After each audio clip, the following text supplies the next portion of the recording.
must-see TV. The guys that were a little older and wanted to either beat him, kick his ass, or gain his acceptance. There was a real fear playing against him. His eyes were bloodshot red. And if you ain't ever faced him, you don't understand. When Jordan dunked on you? Oh, there we go. When he Keep going, Jeffrey. I'm listening. I'm not looking at you. Mike, come on, man. You can't be for real. You haven't got me yet. I haven't got you recently. Yeah, I agree with No, that. you haven't got me in 6 years. Won't you just go and say it? He never put you on the highlight. He said, I would love to give you my poster, but it's not happening.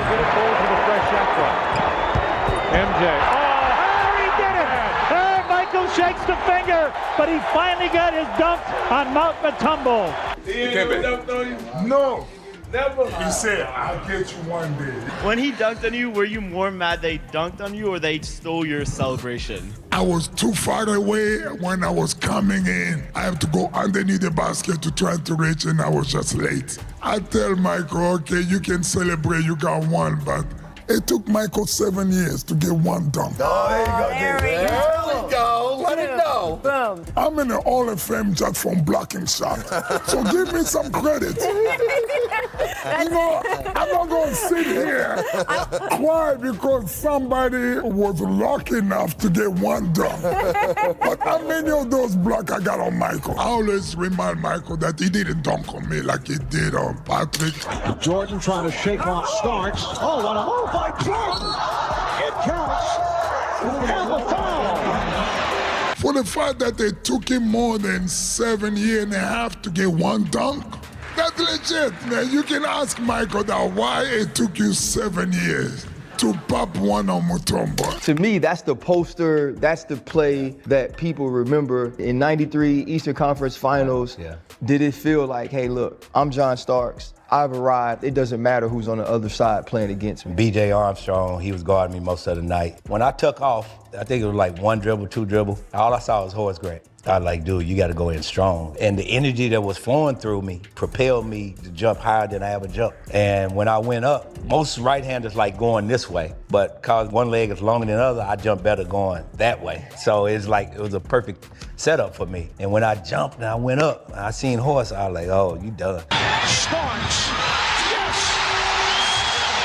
What a move by Starks, who was able to sky to the basket. And I dunked and I spent out because I'm getting back on defense because Chicago like pushing the ball after you celebrate, go get an easy layup. I'm trying to look up, catch the highlights, couldn't catch the highlights. It wasn't until the next day when I saw who was on the back end of that picture. I was like, got you. I always explain I dunked on Horace Grant, but Mike got in the picture, made it look good.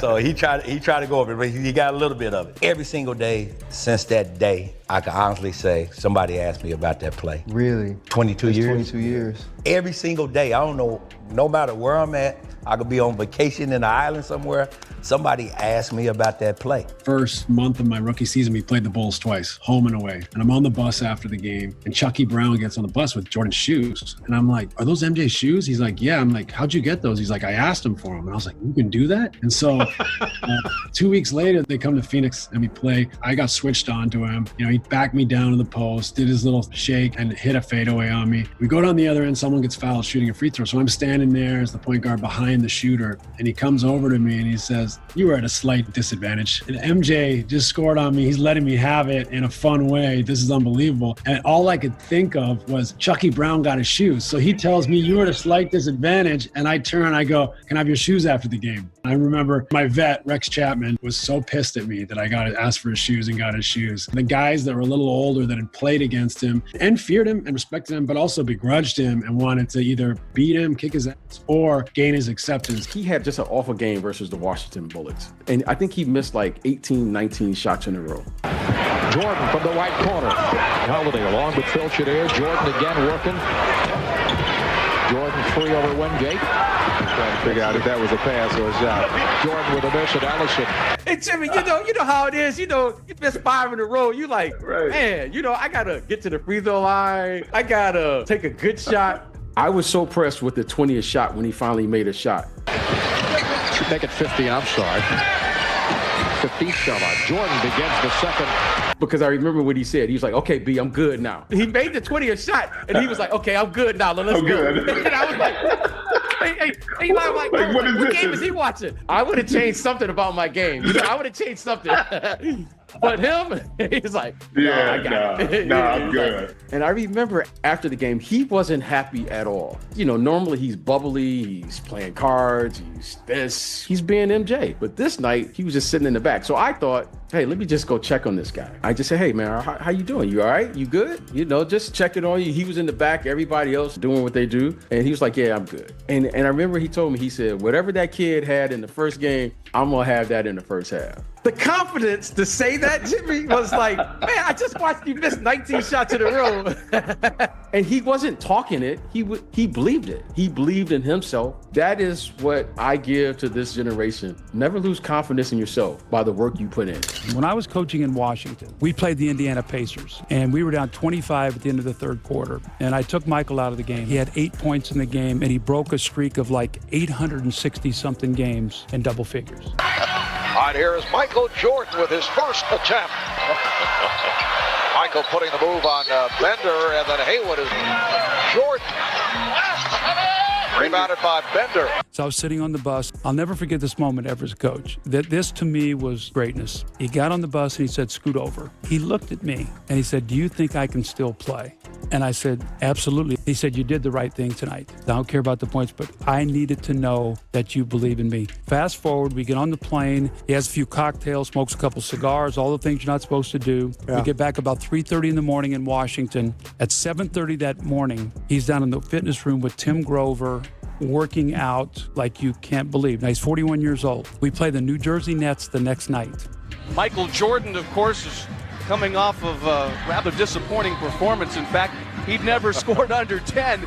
He went 866 consecutive games with at least 10 points. And Michael scores the first 3 times he has the ball. And Michael comes over and he says, I want the ball right there the rest of the game, and don't take me out till I tell you. 2 minutes to go in the game, he gives me the sign like, that's enough. I take him out of the game. He walks over to the bench. I said, Michael, what happened tonight? He said, well, the guy who was guarding me told me his back was hurting. Don't ever tell me you got a problem. He said, I'll make you pay for that. 51 points later. 51 points at age 41. He came back the next game with 46. And he looked at me and he said, I told you I could still play.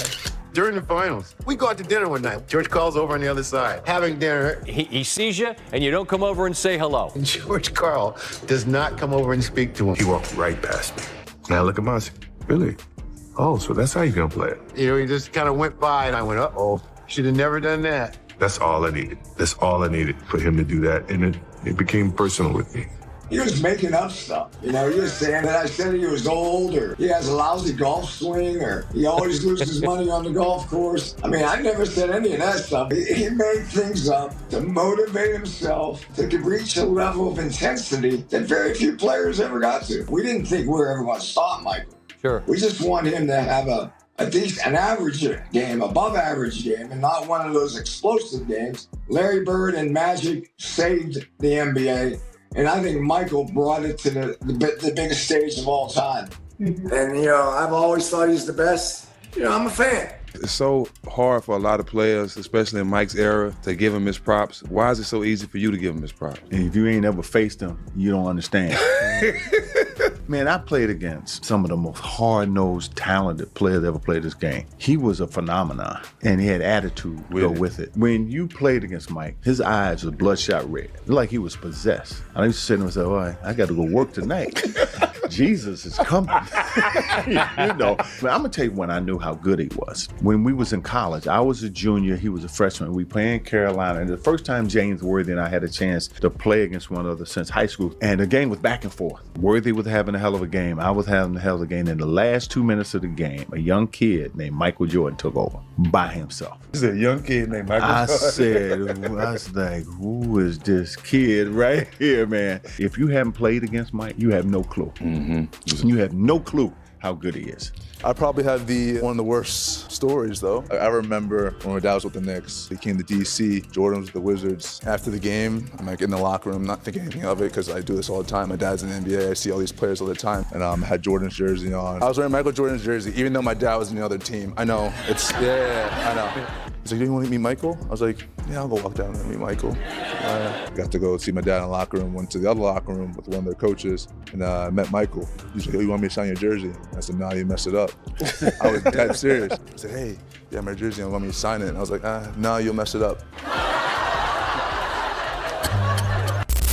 Michael Jordan's greatness wasn't just about the 6 championships or the highlight dunks. According to the players who actually faced him, there was something different about Mike. Opponents talked about his bloodshot eyes, his relentless confidence, and the fear he brought onto the court every single night. Hall of Famers and role players alike admit that Jordan had an obsession with proving people wrong, even creating slights in his own mind just to fuel his competitive fire. Whether it was finally dunking on Dikembe Mutombo after 7 years, turning a missed greeting from George Karl into personal motivation, or dropping 51 points at age 40 after a disappointing game, Jordan never stopped searching for another challenge. Former players say that unless you actually stood across from him, it's impossible to understand the level of intensity he played with. To them, Michael Jordan wasn't just the best player of his era, he was a phenomenon, a once-in-a-lifetime competitor whose presence alone could change the entire atmosphere of a game.